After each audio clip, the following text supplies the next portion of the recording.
कथासार संस्कृति संवाद में आपका स्वागत है। क्या अंगार की चतुर्थी सिर्फ एक व्रत है या इसके पीछे छुपा है एक ऐसा सिस्टम जो आपके माइंड, बॉडी और लाइफ को बदल सकता है? क्या हो अगर एक धार्मिक व्रत आपके डिसीजंस, आपकी सोच और आपकी पूरी जिंदगी को ट्रांसफॉर्म कर सकता हो? आज बात करेंगे अंगार की चतुर्थी की असली सच्चाई की। अब सोचिए, हम सभी जानते हैं कि संकष्ट चतुर्थी हर महीने आती है, राइट? लेकिन जब यही चतुर्थी मंगलवार के दिन पड़ती है तो ये अंगारबेकी बन जाती है। और हमारे ग्रंथों के अनुसार ये एक अकेला दिन पूरे 24 नियमित व्रतों के बराबर माना जाता है, मतलब 1:24 का रेशियो। अब सवाल ये उठता है कि इस खास एस्ट्रोनॉमिकल अलाइनमेंट में ऐसा क्या गणितीय और बायोलॉजिकल रहस्य है जो इसे इतना पावरफुल बनाता है? क्या ये सिर्फ एक पुरानी परंपरा है या फिर हमारे पूर्वजों द्वारा डिजाइन की गई खुद को ऑप्टिमाइज करने की कोई बहुत ही एडवांस्ड तकनीक? इसके पीछे एक बहुत बड़ा कॉस्मिक इक्वेशन काम कर रहा है। देखिए, एस्ट्रोलॉजी और साइंस दोनों में मंगल ग्रह यानी अंगारक को एक बहुत ही रॉ, अग्रेसिव एनर्जी और साहस का प्रतीक माना गया है, एकदम कच्ची ऊर्जा। और दूसरी तरफ भगवान गणेश किस चीज का प्रतीक है? शांत ज्ञान, विवेक और एकदम सटीक स्ट्रैटेजी। अब लॉजिक लगाइए, अगर आपके पास सिर्फ ऊर्जा है तो वो डिस्ट्रक्टिव हो सकती है, और अगर सिर्फ ज्ञान है लेकिन एक्शन लेने की हिम्मत नहीं तो भी कोई रिजल्ट नहीं मिलेगा। असली सक्सेस तब मिलती है जब ये दोनों फोर्सेस यानी हमारी कच्ची ऊर्जा और शांत ज्ञान एकदम परफेक्ट बैलेंस में आ जाएं।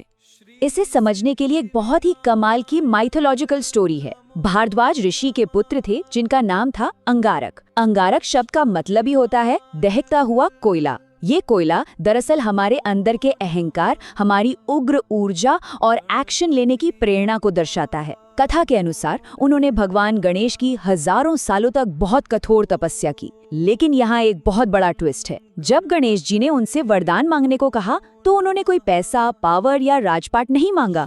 उन्होंने मांगा कि उनका नाम हमेशा के लिए भगवान गणेश के साथ जुड़ जाए और उनकी खुद की कोई अलग आइडेंटिटी ना बचे। क्या आप इस स्टोरी का असली साइकोलॉजिकल मीनिंग समझ रहे हैं? इसका मतलब ये नहीं है कि कोई मैजिक ट्रिक हुई थी। इसका बहुत ही गहरा मैसेज है।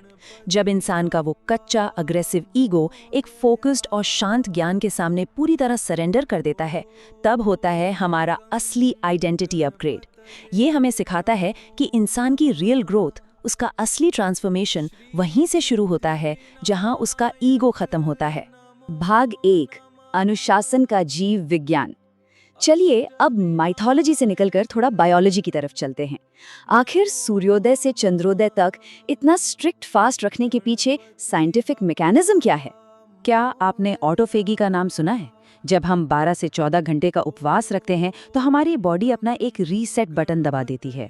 हमारे डाइजेस्टिव सिस्टम को, जो हमेशा काम करता रहता है, एक बहुत ज़रूरी ब्रेक मिलता है। इससे ना सिर्फ हमारी इंसुलिन सेंसिटिविटी इंप्रूव होती है, बल्कि हमारी बॉडी अपनी ही पुरानी डैमेज सेल्स को रिसाइकल करके एक डीप सेल्यूलर डिटॉक्स शुरू कर देती है। एक तरह से शरीर अपनी अंदरूनी सफाई खुद करने लगता है।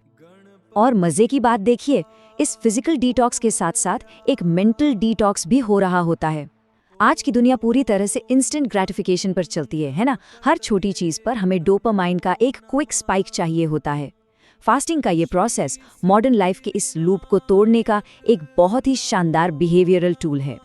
जब आप अपनी सबसे बेसिक इच्छा यानी अपनी भूख को कंट्रोल कर लेते हैं तो आप लिटरली अपने ब्रेन की विल पावर और डोपामाइन कंट्रोल सिस्टम को मजबूत कर रहे होते हैं। और इस पूरे प्रोसेस का सीक्वेंस देखिए कितना परफेक्ट है। दिन भर फास्ट करने के बाद आप सीधे खाना नहीं खाते, पहले चंद्र दर्शन किया जाता है। मून और हमारे माइंड का बहुत ही गहरा कनेक्शन है। दिन भर मंगल की उस फाइट या फ्लाइट वाली उग्र ऊर्जा के बाद चांद को देखना हमारे नर्वस सिस्टम के लिए एक विजुअल कूलिंग एंकर का काम करता है। ये हमारी बॉडी को स्ट्रेस वाली स्टेट से निकालकर एकदम शांत पैरासिम्पैथेटिक स्टेट में शिफ्ट कर देता है। भाग 2, अनुष्ठानों का तंत्रिका विज्ञान। फास्टिंग और बायोलॉजी की बात तो हो गई, अब जरा पूजा और उन रिचुअल्स के पीछे के हिडन न्यूरोसाइंस को डिकोड करते हैं। जब हम फास्ट खोलते वक्त ओम गंग गणपते नमः का जाप करते हैं तो वो सिर्फ एक रैंडम आवाज नहीं है, ये प्रॉपर अकॉस्टिक साइंस है। इस मंत्र की वाइब्रेशंस हमारी वेगस नर्व और पीनियल ग्लैंड को स्टिमुलेट करती हैं, और साइंस की भाषा में कहें तो ये हमारे ब्रेन को नए न्यूरल कनेक्शंस बनाने में मदद करता है। इसे ही हम न्यूरोप्लास्टिसिटी कहते हैं। यानी अपने ब्रेन को लिटरली रीवायर करना। जरा सोचिए, एक ही मंत्र को 108 बार रिपीट करना।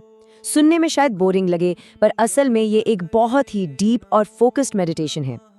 ये प्रोसेस हमारे ब्रेन वेव्स को बीटा स्टेट से, जहां स्ट्रेस और एंजाइटी होती है, निकालकर अल्फा स्टेट में ले जाता है, जहां एकदम रिलैक्स्ड फोकस होता है।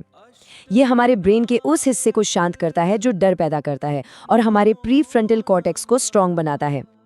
अब दिन भर के डिसिप्लिन के बाद उस चीज की बात करते हैं जिसका हम सबको सबसे ज्यादा इंतजार रहता है, मोदक। सच कहूं तो ये सिर्फ टेस्ट के लिए नहीं है, इसके पीछे बिहेवियरल साइंस का एक मास्टर क्लास छुपा है। ध्यान से देखिए, मोदक का जो सादा बाहर का आवरण होता है वो हमारे बाहरी डिसिप्लिन और हार्ड वर्क का प्रतीक है, और अंदर जो वो कमाल की मीठी स्टफिंग होती है वो उस खुशी और विजडम को दर्शाती है जो उस कड़े अनुशासन के बाद हमें मिलती है। न्यूट्रिशन के नजरिए से मोदक एक परफेक्ट मेटाबॉलिक रीबूट है। दिन भर फास्ट के बाद बॉडी को तुरंत एनर्जी चाहिए जो गुड़ के ग्लूकोज से मिल जाती है। अंदर का नारियल ब्रेन के लिए हेल्दी MCT फैट्स देता है और चावल का आटा डाइजेस्ट करने में बहुत आसान होता है। सबसे बड़ी बात, इसे खाने से जो डोपामाइन रिवॉर्ड स्पाइक मिलता है ना, वो हमारे सबकॉन्शियस माइंड में ये बात फीड कर देता है कि भाई डिसिप्लिन का फल वाकई मीठा होता है। ये अल्टीमेट पॉजिटिव रीएनफोर्समेंट है। भाग 3, संकट निवारण की वास्तविकता। हम अक्सर गणेश जी को विघ्नहर्ता कहते हैं, राइट? लेकिन क्या सच में कोई डिवाइन फोर्स ऊपर से आकर हमारे प्रॉब्लम्स को जादुई तरीके से मिटा देती है? लॉजिक को समझिए। असल में जो संकट या प्रॉब्लम है ना, वो बाहर उतना नहीं है जितना हमारे दिमाग की उलझन में होता है। प्रोसेस बड़ा सिंपल है। जब हम अनुष्ठान करते हैं तो हमारा मन शांत होता है। उस शांत मन से आती है मेंटल क्लैरिटी।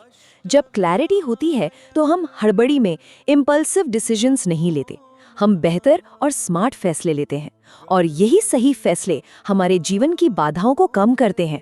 यही तो है रियल प्रैक्टिकल संकट निवारण। और हाँ, यहाँ आस्था या फेथ कोई प्लेसिबो इफेक्ट नहीं है। साइंटिफिकली प्रूवन है कि फेथ एक बहुत ही पावरफुल स्ट्रेस रिडक्शन सिस्टम है। ये विश्वास कि कोई सुप्रीम पावर हमारे साथ खड़ी है, लिटरली हमारी बॉडी में कॉर्टिसोल यानी स्ट्रेस हार्मोन के लेवल को गिरा देता है। आज के इस बर्नआउट वाले दौर में ये जो इमोशनल स्टेबिलिटी हमें मिलती है ना, ये किसी सुपर पावर से कम नहीं है। भाग 4, आधुनिक जीवन का टूल किट।